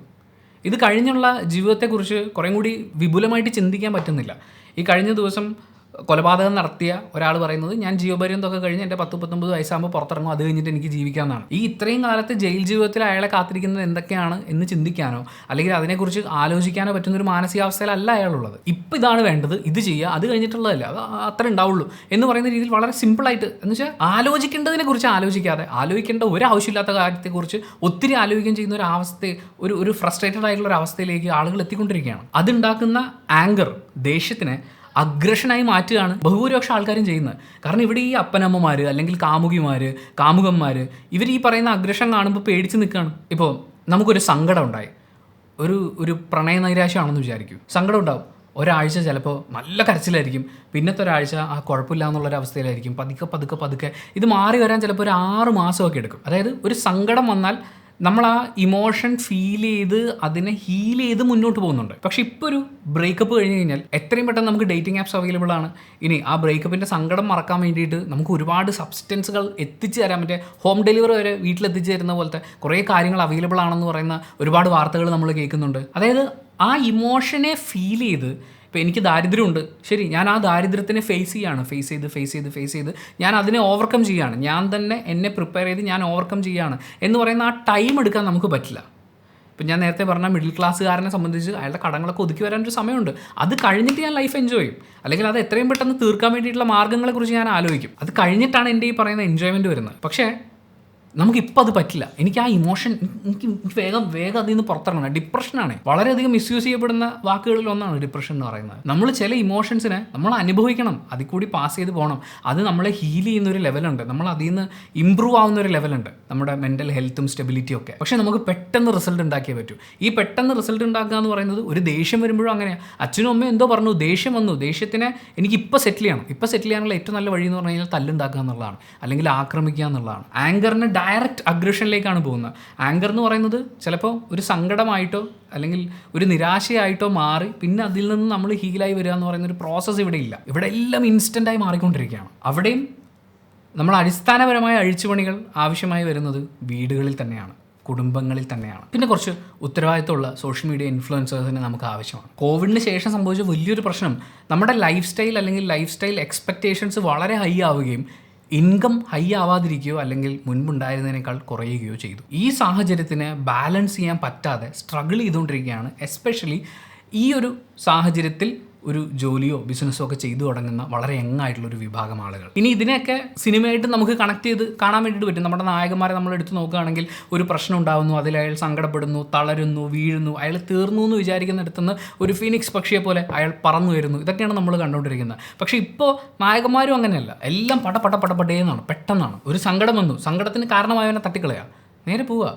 വില്ലന്മാരാണോ നായകന്മാരാണോ ഏറ്റവും കൂടുതൽ ആളുകളെ തട്ടിക്കളയുന്നത് എന്ന് തീരുമാനിച്ച നായക പദവി അല്ലെങ്കിൽ ആരാധന കൂടുതൽ കൊടുക്കണോ വേണ്ടിയോ എന്ന് തീരുമാനിക്കുന്ന ഒരു സാഹചര്യമുണ്ട് ഇവിടെ. ഇനിയാണ് നമ്മൾ സിനിമയിലേക്ക് വരുന്നത്. സിനിമ എന്തുകൊണ്ടാണ് സമൂഹത്തിൽ നടക്കുന്ന ഈ വയലൻസിനൊക്കെ ഒരു കാരണമാവുന്നത് എന്ന ചോദ്യത്തേക്ക് നമ്മൾ കടക്കുമ്പോൾ സിനിമയിൽ എന്തിനാണ് വയലൻസ് എന്ന് പറയുന്ന ഒരു ചോദ്യമുണ്ട്. പല രീതിയിൽ ഇത് നമുക്ക് എക്സ്പ്രസ് ചെയ്യാമല്ലോ. വളരെ ക്രൂരമായിട്ടാണ് അയാൾ എൻ്റെ അമ്മയെ കൊന്നത് എന്ന് പറയുന്ന ഒരു ഡയലോഗ് ഒരു നായകൻ പറയുന്നതിലൂടെ തന്നെ നമുക്ക് മനസ്സിലായി വില്ലൻ വളരെ മോശമായിട്ടുള്ള രീതിയിൽ അയാളുടെ അമ്മയെ കൊന്നു എന്നുള്ളത്.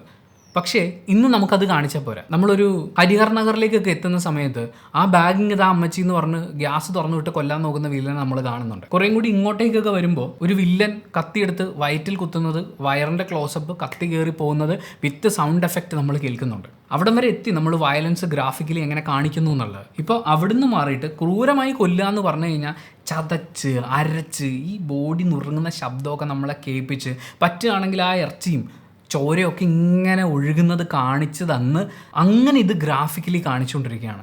കോൺസ്റ്റൻ്റ്ലി ഇത് കണ്ട് കണ്ട് കണ്ട് കണ്ട് കണ്ട് കണ്ട് നമുക്കിതിനോടുള്ള ഒരു ഇമോഷണൽ ഒരു സെൻസേഷൻ ഉണ്ട്. ആ സെൻസിറ്റിവിറ്റി നമുക്ക് നഷ്ടപ്പെട്ടു പോവാണ്. നേരത്തെ പറഞ്ഞു നമ്മൾ കൊതുകിനെ അടിച്ചു കൊന്നു, കൊതുകിന് ചോര വരും, അതൊരു ജീവിയല്ലേ, പറക്കുന്നൊരു ജീവി.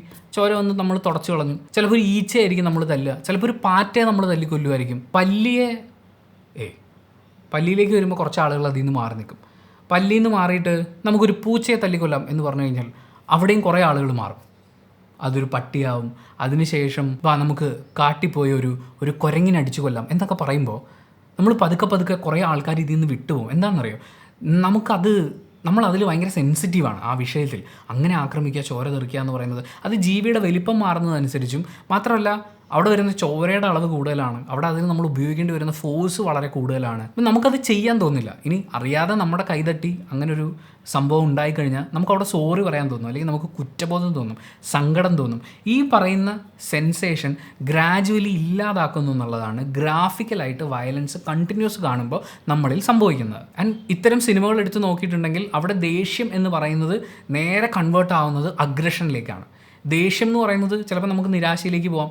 ദേഷ്യം എന്ന് പറയുന്നത് സങ്കടപ്പെട്ട് നമ്മൾ തീർക്കുക. കാര്യം നമുക്കവിടെ റിയാക്ട് ചെയ്യാൻ നമ്മുടെ മനസാക്ഷി അനുവദിക്കാത്തത് കൊണ്ടോ അല്ലെങ്കിൽ അവിടെ നമ്മൾ അങ്ങനെയല്ല റിയാക്ട് ചെയ്യേണ്ടത്, നമ്മുടെ ഭാഗത്ത് നിന്ന് തെറ്റുണ്ടെന്നൊക്കെ കരുതിയിട്ട് ഇതിനെ പല രീതിയിൽ നമ്മൾ കൺവേർട്ട് ചെയ്യാറുണ്ട്. പക്ഷേ ഇത്തരം വയലൻസ് സിനിമകളിലേക്ക് വരുമ്പോൾ ദേഷ്യം നേരെ അഗ്രഷനിലേക്കാണ് പോവുക. അത് നേരെ ക്രൂരമായ കൊലപാതകത്തിലേക്കാണ് പോവുക. ഇതും കണ്ടിന്യൂസ് നമ്മൾ കണ്ടുകൊണ്ടിരിക്കുകയാണ്. സോ ഈ ഇമോഷനെ നമ്മൾ നേരെ അസോസിയേറ്റ് ചെയ്യുന്നത് അഗ്രഷനുമായിട്ടാണ്. എനിക്ക് ദേഷ്യം വന്നു, എനിക്ക് പിടിച്ചിട്ട് കിട്ടണം എന്ന് പറയുമ്പോഴേക്കും ഞാൻ ചിലപ്പോൾ ഇവിടെ 2 ഇടി ഇടിക്കും, അല്ലെങ്കിൽ ചിലപ്പോൾ ഞാൻ തലക്ക് കൈ വെച്ചിട്ട് ഞാൻ ഇങ്ങനെ ഇരിക്കും. പക്ഷേ എൻ്റെ മുമ്പിലിരിക്കുന്ന ആളെ ഞാൻ ആക്രമിക്കില്ല. വേറെ ചില ആൾക്കാരുണ്ട്, സാധനങ്ങളൊക്കെ എടുത്തെറിയും, അവർക്ക് അവരുടെ കയ്യിൽ നിന്ന് പോവുകയാണ് പരിപാടി. അതൊരു ആങ്കർ ഇഷ്യൂ ആണെന്നാണ് ഞാൻ മനസ്സിലാക്കുന്നത്. ആ ആങ്കറിനെ എങ്ങനെ റൂട്ട് ചെയ്യണം എന്നറിയാത്തത്. അങ്ങനെയുള്ള ആളുകൾ ബഹുഭൂരിപക്ഷമുള്ള സൊസൈറ്റിയിലാണ് ഈ ആങ്കർ വരുന്ന നായകൻ നേരെ പോയി ആൾക്കാരെയൊക്കെ വെട്ടി കുത്തി കൊന്ന് കീറി ഈ ആങ്കർ ക്രിയേറ്റ് ചെയ്യാൻ പാകത്തിന് വില്ലന്മാരെ വില്ലനിസ്റ്റിക് ആക്കി കാണിക്കുന്ന സിനിമകളുണ്ട്. അതവിടെ വരുന്നുണ്ട് കേട്ടോ. പക്ഷെ അപ്പോഴും ഇയാളുടെ ഈ ആങ്കറിനെ എത്രത്തോളം വലുതാക്കാമോ അതിൽ ഈഗോയുടെ എലമെൻറ്റും കൂടി ഇട്ട് മാക്സിമം വയലൻ്റ് ആക്കി കാണിച്ചേ പറ്റും. അപ്പം ഈ ഇത് കണ്ടുകൊണ്ടിരിക്കുന്ന ആളുകളുടെ മനസ്സും ഈ ആങ്കർ എന്ന് പറയുന്ന ഇമോഷനായിട്ട് കണക്ട് ചെയ്യുന്നത് അവിടെയാണ്. എൻ്റെ ആങ്കർ ഇങ്ങനെയാണ് പോകേണ്ടത്, പെട്ടെന്നൊരു സൊല്യൂഷൻ വേണം. ഇപ്പം നമ്മൾ നേരത്തെ പറഞ്ഞു ഇൻസ്റ്റൻ്റ് ആയിട്ട് നമുക്ക് സൊല്യൂഷൻ വേണം. ഒരു ഇമോഷണൽ ഇഷ്യൂ ഉണ്ടായി, അല്ലെങ്കിൽ ഒരു ഫിനാൻഷ്യൽ ഇഷ്യൂ ഉണ്ടായി, അല്ലെങ്കിൽ ഏതെങ്കിലും ഒരു തരത്തിലുള്ളൊരു ഇഷ്യൂ ഉണ്ടായി, പെട്ടെന്ന് നമുക്ക് സൊല്യൂഷൻ വേണം. പെട്ടെന്ന് സൊല്യൂഷൻ എന്ന് പറയുമ്പോൾ എന്താണ്, ഇടിച്ചങ്ങോട്ട് തീർക്കുക. കുറച്ച് നേരം ആലോചിക്കാമല്ലോ. നമ്മൾ ഈ മനുഷ്യൻ്റെ ഏറ്റവും വലിയ പ്രത്യേകത എന്താ അറിയോ, നമ്മൾ അനുകരിക്കുന്ന ജീവികളാണ്. അതായത് നമ്മുടെ നാട്ടിൽ പല ആൾക്കാരും പ്രണയം പൊട്ടിത്തകർന്നിരിക്കുമ്പോൾ എങ്ങനെ റിയാക്ട് ചെയ്യുന്നു എന്നുള്ളത് അവരെ ഏറ്റവും കൂടുതൽ സ്വാധീനിച്ചിട്ടുള്ള സിനിമകൾ വരെ സ്വാധീനിക്കുന്ന പറയാം. നമ്മൾ നടക്കുന്നത്, നമ്മുടെ ചില ആക്ഷൻസ്, നമ്മൾ കുട്ടികളായിരുന്ന സമയത്ത് നമ്മൾ നടക്കാൻ പഠിക്കുന്നത് നമ്മുടെ ചുറ്റുമുള്ള ആൾക്കാരൊക്കെ നടക്കുന്നത് കണ്ടിട്ടാണ്. നമ്മൾ സംസാരിക്കാൻ പഠിക്കുന്നത്, ഓരോ വാക്കുകൾ ഉപയോഗിക്കുന്നത് മറ്റേയാളത് ഉപയോഗിക്കുന്നത് കാണുന്ന കൗതുകത്തിലും, അല്ലെങ്കിൽ അതെങ്ങനെ പ്രൊഡ്യൂസ് ചെയ്യാമെന്ന് പറയുന്ന ഒരു ചിന്തയിലൊക്കെയാണ്. ഇതൊക്കെ ആരാ നമ്മൾ പഠിപ്പിക്കുന്നത്? നമ്മുടെ പേരൻസാണ്. പേരൻസിൽ നിന്ന് നമ്മളിങ്ങനെ പഠിച്ചുകൊണ്ടിരിക്കുകയാണ്. പക്ഷേ പഠിക്കാനിപ്പോൾ ഒരുപാട് സോഴ്സുകൾ അവൈലബിൾ ആണ്. അതിൽ നമ്മൾ നേരത്തെ പറഞ്ഞ മൊബൈൽ ഫോണും ടാബ്ലറ്റും ടിവിയും സിനിമ വളരെ ഈസിലി ആക്സസിബിൾ ആയി കുട്ടികളുടെ കയ്യിലേക്ക് വരുന്നൊരു സാധനമാണ് ഈ സിനിമ എന്ന് പറയുന്നത്. അപ്പോൾ സിനിമയിലും ഇതുപോലെ അനുകരിക്കാവുന്ന കാര്യങ്ങൾ നല്ല സ്റ്റൈലായിട്ട് മ്യൂസിക്കൊക്കെ ഇട്ട് കാണിച്ചുകൊണ്ടിരിക്കുക. അപ്പോൾ ഇവിടെ അച്ഛനും അമ്മയും ചേർന്ന് കുട്ടിയെ ട്രെയിൻ ചെയ്യിപ്പിച്ചെടുക്കുക എന്ന് പറയുന്ന പ്രോസസ്സ് ഇവിടെ സിനിമ ഏറ്റെടുക്കുകയാണ്. സിനിമ കുട്ടികളുടെ പേരൻ്റായി മാറുകയാണ്. അവിടെ നിന്നാണ് ഇമോഷൻസിനെ എങ്ങനെ പ്രകടിപ്പിക്കണം എന്ന് കുട്ടികൾ പഠിച്ചു തുടങ്ങുന്നത്. എന്നിട്ട് അവിടെ എന്താ കാണിച്ചുകൊണ്ടിരിക്കുന്നത്? വയലൻസ് ഭയങ്കര സ്റ്റൈൽ, മാസാണ്, മാസ്. ഒന്നുമില്ല, ചെയ്തുണ്ടാക്കാൻ ഭയങ്കര എളുപ്പമാണ്, നല്ല കാശും ഉണ്ടാക്കാൻ പറ്റും. അപ്പോൾ ഇതൊക്കെ ഇങ്ങനെ കോൺസ്റ്റൻ്റ്ലി കണ്ടുകൊണ്ടിരിക്കുന്ന ആളുകൾക്ക് വയലൻസ് എന്ന് പറയുന്ന, അതായത് വളരെ അഗ്രസീവായിട്ടുള്ള വയലൻസ് എന്ന് പറയുന്നത് അത്രയും അവരെ സെൻസിറ്റീവ് ആക്കുന്ന ഘടകമല്ലാതിരിക്കുകയും അതിലെവിടെയോ പ്ലഷറിൻ്റെ എലമെൻ്റ് ഉണ്ട് എന്നവർ പഠിച്ചു വെക്കുകയും ചെയ്യുകയാണ്. ഇതിനിടയിൽ വേറെ കുറേ ഐറ്റംസ് ഉണ്ട് കേട്ടോ. അധ്യാപകർക്ക് വടി തിരിച്ചു കൊടുക്കൂ, എന്നിട്ട് നമുക്ക് നമ്മുടെ ജനതയെ മുഴുവൻ നന്നാക്കി എടുക്കാം എന്നുള്ളത് അങ്ങനെ പറയുകയും, അതുപോലെ തന്നെ ഈ അക്രമ പ്രശ്നങ്ങളൊക്കെ ഉണ്ടാക്കുന്നത് 2K കിഡ്സ് ആണ്. 2K കിഡ്സ് ഒക്കെ സിനിമകളൊക്കെ ഭയങ്കര പ്രശ്നമാണെന്ന് പറഞ്ഞാൽ അവരെ തെറി വിളിക്കുന്ന വേറെയും കുറേ പോസ്റ്റുകളൊക്കെ കണ്ടിട്ടുണ്ടായിരുന്നു. കുറച്ച് നാളുകൾക്ക് മുമ്പ് ചെന്താമരയെ അന്വേഷിച്ച് മാധ്യമങ്ങൾ മുഴുവൻ ഓടി നടന്നതും അയാൾ എന്താണ് ചെയ്തതെന്നൊക്കെ നമ്മൾ മനസ്സിലാക്കിയിട്ടുള്ളതാണല്ലോ. അയാൾ 2000 ജനിച്ചിട്ടുള്ള ആളല്ല. അതുപോലെ നാട്ടിൽ നടന്ന എല്ലാ കൊലപാതകങ്ങളും ഈ 2000 ശേഷം ജനിച്ചിട്ടുള്ള കുട്ടികൾ ചെയ്തിട്ടുള്ളതല്ല. ആ ഒരു രീതിയിലേക്ക് അതിനെ ഒതുക്കി നിർത്തുന്നത് ഒരു തെറ്റാണെന്നേ ഞാൻ പറയുള്ളൂ. വളരെ അഗ്രസീവായിട്ടുള്ള ക്രൈമുകൾ നമ്മുടെ നാട്ടിൽ നടക്കുന്നുണ്ട്. ഈ ഒരു പ്രശ്നം നടന്നതിന് ശേഷവും എത്രയോ കേസുകൾ റിപ്പോർട്ട് ചെയ്യപ്പെട്ടിരിക്കുന്നു, അല്ലെങ്കിൽ നമ്മുടെ മാധ്യമങ്ങളൊക്കെ സെലിബ്രേറ്റ് ചെയ്തുകൊണ്ടിരിക്കുന്നു. ഇനി വളരെ വയലൻ്റ് ആയിട്ടുള്ള സിനിമകൾ ഉണ്ടാകുമ്പോൾ വയലൻസ് ഏറ്റവും കൂടുതൽ കാണിച്ചിട്ടുള്ള സിനിമ ഇതാണ്, ഈ സിനിമയിൽ ഇത്രയും വയലൻസ് കാണിക്കുന്നത് പ്രശ്നമാണോ എന്നൊക്കെയുള്ള രീതിയിൽ ഇവർ ന്യൂസ് റിപ്പോർട്ട് ചെയ്യുന്നത് ഒരു പരസ്പര ധാരണയിലുള്ള പ്രൊമോഷണൽ മെത്തേഡായിട്ട് മാത്രമാണ് ഞാൻ അതിനെ കാണുന്നത്. പ്രണയ സിനിമകൾ അടുപ്പിച്ചിറങ്ങുന്ന സമയത്ത് നാട്ടിൽ പ്രണയിക്കുന്നവരുടെയും ഒളിച്ചോടുന്നവരുടെയും എണ്ണം കൂടുന്നു എന്ന് പറഞ്ഞ് ഒരു മാധ്യമ സ്ഥാപനം ഇവിടെ ചർച്ച നടത്താൻ പോയിട്ടില്ല. ഇപ്പോൾ ദൃശ്യം വന്നതിന് ശേഷം ദൃശ്യമായിരുന്നു, ഇപ്പോൾ മറ്റൊരു സിനിമയാണ് എന്നുള്ള രീതിയിലുള്ള ഡിസ്കഷൻസ് നടക്കുന്നുണ്ട്. ദൃശ്യം സിനിമ ചെയ്തത് ഒരു ക്രൈം ചെയ്യുമ്പോൾ എങ്ങനെ ലൂപ്പ് ഹോൾസ് കണ്ടെത്തി അതിനെ എലിമിനേറ്റ് ചെയ്യാം എന്ന് പറയുന്ന ഒരു കാര്യം ആൾക്കാരെ ചിന്തിപ്പിക്കുക എന്നുള്ളതാണ്. ദൃശ്യം കാരണം ആരെങ്കിലും കൊല ചെയ്തു എന്നെനിക്ക് തോന്നുന്നില്ല. പക്ഷേ ദൃശ്യത്തിൽ ഈ പറയുന്ന ലൂപ്പ് ഹോൾസ് കണ്ടെത്തുക അല്ലെങ്കിൽ കൊല ചെയ്യാനുള്ള മാർഗ്ഗങ്ങൾ കണ്ടെത്തുക എന്നുള്ളതാണ് അവിടുത്തെ ഒരു പ്രശ്നം. പക്ഷേ വളരെ ബ്രൂട്ടൽ വയലൻറ്റ് സീക്വൻസുകൾ കാണിക്കുന്ന സിനിമകൾ ചെയ്യുന്ന മഹാപരാധം എന്താണെന്ന് വെച്ച് കഴിഞ്ഞാൽ ഒരു മനുഷ്യനെ കൊല്ലുക എന്നുള്ളതല്ല, ഏറ്റവും അഗ്രസീവായി ഒരു മനുഷ്യ ശരീരത്തെ അബ്യൂസ് ചെയ്യുക എന്ന് പറയുന്ന ഒരു കാര്യത്തിന് അതിനോട് നമുക്ക് ഉണ്ടാവേണ്ട ഒരു സെൻസിറ്റിവിറ്റിയെ ഗ്രാജുവലി ഇല്ലായ്മ ചെയ്യുന്നു എന്നുള്ളതാണ് ഇവരൊക്കെ ചെയ്തുകൊണ്ടിരിക്കുന്നത്. ഈ വയലൻ്റ് ആയിട്ടുള്ള സിനിമകൾ എന്ന് പറയുന്നത് സിനിമയിലെ പാൻപരാഗാണ്. അതിങ്ങനെ വിറ്റുപൊക്കൊണ്ടിരുന്നോളും. നമ്മൾ പറയും 18 വയസ്സിന് ശേഷമുള്ള ആൾക്കാർ മാത്രമേ ഇത് ഉപയോഗിക്കാവുന്നു. പക്ഷേ കുട്ടികളുടെ കയ്യിലേക്ക് അവരത് എത്തുകയും ചെയ്യും, അവരതിൽ നിന്ന് പ്രോഫിറ്റ് ഉണ്ടാക്കുകയും ചെയ്യും. അതേസമയം ഇവിടെ ചന്ദനത്തിരി വിൽക്കാൻ വെച്ച് കഴിഞ്ഞാൽ മറ്റേ സാധനത്തിൻ്റെ അത്രയും കച്ചവടം നടക്കില്ല. മാത്രമല്ല ഇത് ഉണ്ടാക്കണം എന്നുണ്ടെങ്കിൽ കുറച്ച് തല വേണം. എനിക്കിതിൽ പറയാൻ തോന്നുന്ന സജഷൻസിൽ ഒന്നെന്ന് പറയുന്നത് ഈ അമിതമായിട്ടുള്ള വയലൻറ്റ് സീക്വൻസുകൾ കാണിക്കുന്ന സിനിമകൾ 18+ എന്നുള്ളതിന് പകരം കുറച്ചും കൂടി മുകളിലേക്ക് കയറ്റി വെക്കണം എന്നുള്ളതാണ്. കാരണം നമ്മൾ നേരത്തെ പറഞ്ഞ വിവേകം എന്ന് പറയുന്നൊരു സാധനം വർക്ക് ചെയ്യുന്ന പ്രീഫ്രണ്ടൽ കോർട്ടെക്സിൻ്റെ വികാസത്തിനുള്ള സമയമെങ്കിലും കൊടുത്തതിന് ശേഷം വയലൻസ് കഴിക്കാൻ കൊടുക്കുന്നതാണ് നല്ലതെന്നാണ് എനിക്ക് തോന്നുന്നത്. അതുപോലെ സിനിമകളിലാണെങ്കിലും ജീവിതത്തിലെ ചുറ്റുപാടുകളിൽ നിന്നാണെങ്കിലും ഈ ഫൊർഗീവ് ചെയ്യുക എന്ന് പറയുന്ന ഒരു കാര്യം പഠിപ്പിച്ചു കൊടുത്താൽ നന്നായിരിക്കും തോന്നുന്നു. നമുക്കിവിടെ ഫൊർഗീവ്നെസ് ഒന്നുമില്ല, ഡയറക്റ്റ് അറ്റാക്കാണ്. അറ്റാക്ക് ചെയ്താണ് നമ്മൾ സൊല്യൂഷൻ പോലും ഉണ്ടാക്കുന്നത്. ഫൊർഗീവ് ചെയ്യുന്ന നായകന്മാർ സിനിമയിൽ ഇല്ലാതാവുകയാണ്. അതുപോലെ മറ്റൊരു പ്രധാനപ്പെട്ട കാര്യം സ്കൂൾ വിദ്യാഭ്യാസത്തിൽ നിന്ന് തന്നെ നമ്മൾ തുടങ്ങേണ്ട ഒരു കാര്യമായിട്ട് എനിക്ക് ഫീൽ ചെയ്യുന്നത് സിനിമയെ എങ്ങനെ കാണണം എന്ന് കുട്ടികളെ പഠിപ്പിക്കുക എന്നുള്ളതാണ്. ഒരു സൈക്കോളജിസ്റ്റ്, അദ്ദേഹത്തിൻ്റെ പേര് ഞാൻ മറന്നുപോയി, അദ്ദേഹത്തിൻ്റെ ഒരു ഇൻ്റർവ്യൂ ഉണ്ടായിരുന്നു, എനിക്കത് വളരെ ഇഷ്ടപ്പെട്ടൊരു പോയിൻ്റാണ്. എൻ്റെ സ്കൂൾ കാലഘട്ടത്തിൽ ഉണ്ടായിട്ടില്ല, പക്ഷേ അദ്ദേഹത്തിൻ്റെയൊക്കെ സ്കൂൾ കാലഘട്ടത്തിൽ ഉണ്ടായിരുന്നു എന്ന് പറയുന്നു. ഒരു സിനിമ കുട്ടികളെ കാണിച്ചതിന് ശേഷം ഇതൊരു സിനിമയാണ്, ഇത് ഇങ്ങനെയാണ് ചെയ്തിട്ടുള്ളത്, സിനിമയിൽ ഇത് ഉപയോഗിക്കുന്നത് ഇന്ന രീതിയിലാണ്, ഇങ്ങനൊരു മ്യൂസിക്കും കാര്യങ്ങളും കൊടുക്കുമ്പോഴും ഈ സിനിമയിൽ ഇത് ഇങ്ങനെയാണ് വർക്കാവുന്നത്, അല്ലെങ്കിൽ ഇത് ഇങ്ങനെയാണ് സൈക്കോളജിക്കലി ആളുകളെ അക്സെപ്റ്റ് ചെയ്യിക്കാൻ വേണ്ടിയിട്ട് അവർ പ്രിപ്പയർ ചെയ്തിരിക്കുന്നത് എന്ന് പറയുന്ന പോലെ സിനിമയെ എങ്ങനെ കാണണം എന്നൊരു എഡ്യൂക്കേഷൻ സ്കൂൾ തലത്തിലേക്ക് കൊടുക്കുന്നത് വളരെ നല്ലതായിരിക്കും എന്നുള്ളതാണ്. കാരണം പലപ്പോഴും നമ്മൾ ഈ ടെക്നിക്കൽ സൈഡ് എന്താണ് എന്ന് കൃത്യമായി മനസ്സിലാക്കി കഴിഞ്ഞാൽ ആ കണ്ടുകൊണ്ടിരിക്കുന്ന ഒരു ആനന്ദത്തിന് അപ്പുറത്തേക്ക് പിന്നെ ആ സീനിനെ നമുക്ക് ഇമോഷൻ ഇല്ലാതെ കാണാൻ പറ്റും എന്നുള്ളതാണ്. അതിനോടുള്ളൊരു ആരാധന എന്ന് പറയുന്ന സാധനം ഒരു പൊടിക്ക് കുറഞ്ഞിരിക്കും. അതുപോലെ തന്നെ നായകന്മാരെന്ത് ചെയ്യുന്നു എന്നുള്ളത്, അല്ലെങ്കിൽ നായികമാരെന്ത് ചെയ്യുന്നു എന്നൊക്കെ ഉള്ളത് അനുകരിക്കാൻ വളരെ ആവേശത്തോടെ കാത്തിരിക്കുന്ന കുറേ ആളുകളുണ്ട്. അവരെങ്കിലും ഈ സിനിമയുടെ ടെക്നിക്സാണിത്, ഈ ടെക്നിക്കിനുള്ളിൽ നിന്നുകൊണ്ടാണ് ഇയാൾ ഇത്രയും സംഭവമൊക്കെ കാണിക്കുന്നത്, അല്ലെങ്കിൽ ഇവർ ചെയ്തുകൊണ്ടിരിക്കുന്നതിനെ നമ്മൾ ഇങ്ങനെയാണ് നോക്കി കാണേണ്ടത് എന്ന ഒരു സിനിമ എങ്ങനെ കാണണം എന്നുള്ളൊരു എഡ്യൂക്കേഷൻ സ്കൂൾ തലത്തിൽ വളരെ ചെറിയ ക്ലാസ്സുകളിൽ തന്നെ ഒരു UP സ്കൂളിലൊക്കെ തന്നെ കുട്ടികൾക്ക് കൊടുത്തു തുടങ്ങണം എന്ന് പറയുന്നൊരു കാര്യം അത് വളരെ ഇമ്പോർട്ടൻ്റ് ആയിട്ടുള്ളൊരു ഭാഗമായിട്ട് എനിക്ക് ഫീൽ ചെയ്തു. ആൻഡ് ഓഫ് കോഴ്സ് ഗവൺമെൻറ്റിൻ്റെ ഭാഗത്തു നിന്ന് കൃത്യമായ ഇടപെടലുകൾ ഉണ്ടാവണം. അതിനേക്കാളൊക്കെ ഉപരി കുടുംബങ്ങളിൽ നിന്ന് ആളുകൾ തുറന്നു പറയാൻ തയ്യാറാവണം എന്നുള്ളതാണ്. എൻ്റെ കുട്ടി ഡ്രഗ്സ് യൂസ് ചെയ്യുന്നു എന്ന് തോന്നിക്കഴിഞ്ഞാൽ, അല്ലെങ്കിൽ എന്തെങ്കിലും ഒരു ലഹരി പദാർത്ഥം ഉപയോഗിക്കുന്നു എന്ന് തോന്നിക്കഴിഞ്ഞാൽ ഞാനത് റിപ്പോർട്ട് ചെയ്യും. അതുമായി ബന്ധപ്പെട്ട് കുറച്ച് ദിവസം ഞാൻ പോലീസ് സ്റ്റേഷനിൽ ചിലപ്പോൾ കയറി ഇറങ്ങേണ്ടി വരും, നിയമപരമായ പ്രശ്നങ്ങളെ ഫേസ് ചെയ്യേണ്ടി വരും. പക്ഷേ ആത്യന്തികമായി എനിക്കെൻ്റെ കുട്ടിയെ തിരിച്ചു കിട്ടും. അതുമാത്രമല്ല എനിക്കും എൻ്റെ കൂടെ ജീവിക്കുന്ന ആളുകൾക്കും ജീവനോടെ ഇരിക്കാൻ പറ്റും എന്നൊക്കെ പറയുന്നൊരു ചിന്തയാണ് ഉണ്ടാവേണ്ടത്. നമ്മൾ മിക്കവാറും കേസുകളിൽ ഇത് നമ്മൾ പരാതി കൊടുത്താൽ പിന്നെ അതിൻ്റെ പുറകെ കൊച്ചിൻ്റെ ഭാവി എന്നൊക്കെ പറഞ്ഞുകൊണ്ടിരിക്കും. അങ്ങനെയൊക്കെ നോക്കിയിരുന്നു കഴിഞ്ഞാൽ ഒരു കൊച്ചിൻ്റെ ഭാവിയല്ല, ഒരുപാട് കുട്ടികളുടെ അവരുടെ കുടുംബാംഗങ്ങളുടെ ഒക്കെ ഭാവി വെള്ളത്തിലാവുന്ന പരിപാടിയാണ്. ഇങ്ങനെ ഒരുപാട് കാര്യങ്ങൾ ഇതിനോട് ചേർത്ത് വായിക്കണം എന്ന് തോന്നി. ഞാൻ പല ന്യൂസ് ചർച്ചകൾ എടുത്ത് നോക്കിയപ്പോൾ ഒരു മണിക്കൂർ ഡിസ്കഷനിൽ, ഒരു ചർച്ചയിൽ ചിലപ്പോൾ ഞാൻ ഈ പറഞ്ഞതിൽ ഏതെങ്കിലും ഒരു പോയിൻ്റാണ് ഉണ്ടാവുക. അങ്ങനെ പല ഡിസ്കഷൻസിൽ നിന്ന് എനിക്ക് കിട്ടിയിട്ടുള്ള കാര്യങ്ങളാണ് ഞാൻ കോർത്തിണക്കി അവതരിപ്പിച്ചിട്ടുള്ളത്. ഇതിനെക്കുറിച്ചുള്ള നിങ്ങളുടെ അഭിപ്രായങ്ങൾ കമൻറ്റ് ബോക്സിൽ എഴുതാം. നമുക്ക് ആരോഗ്യകരമായ ചർച്ചകളാണ് നമുക്ക് ആവശ്യമുള്ളത്. പലപ്പോഴും കുറ്റപ്പെടുത്തലുകൾ മാത്രമാണ് സംഭവിക്കുന്നത്. 2K ഡാഷുകളുടെ എന്നൊക്കെ പറഞ്ഞാൽ അങ്ങനെയൊക്കെ എഴുതി തള്ളല്ലേ. നിങ്ങൾ സൊല്യൂഷൻ ഉണ്ടെങ്കിൽ കമൻറ്റ് ചെയ്യൂ, അനുഭവങ്ങൾ കമൻറ്റ് ചെയ്യൂ. അനുഭവങ്ങൾ തുറന്നു പറയൂ. അത് അധികാരികളിലേക്ക് എത്തട്ടെ, അതുമായി ബന്ധപ്പെട്ട് മാറ്റങ്ങൾ ഉണ്ടാവട്ടെ. അടിസ്ഥാനപരമായി മാറ്റങ്ങൾ ഉണ്ടാവുന്നത് വ്യക്തിയിൽ നിന്ന്, അവിടെ നിന്ന് കുടുംബങ്ങളിലേക്ക്, കുടുംബങ്ങളിൽ നിന്ന് ചെറിയ ചെറിയ സൊസൈറ്റികളിലേക്ക്, അങ്ങനെ അതൊരു വലിയ പരിവർത്തനത്തിനിടയാവുള്ളൂ. സോ അത്രയാണ് എനിക്ക് കാര്യത്തിൽ സംസാരിക്കണമെന്ന് തോന്നിയ കാര്യങ്ങൾ. നിങ്ങളുടെ അഭിപ്രായങ്ങൾ പ്രതീക്ഷിക്കുന്നു. Thank you so much for watching this video. Video ഇഷ്ടപ്പെട്ടാൽ ലൈക്ക് ചെയ്യുക, കമൻറ്റ് ചെയ്യുക, ഷെയർ ചെയ്യുക. സബ്സ്ക്രൈബ് ചെയ്യുന്ന കാര്യം ഈ വീഡിയോ കൊണ്ട് നിങ്ങൾക്ക് എന്തെങ്കിലും ഉപകാരം ഉണ്ടായെന്ന് തോന്നുകയാണെങ്കിൽ പരിഗണിക്കുക.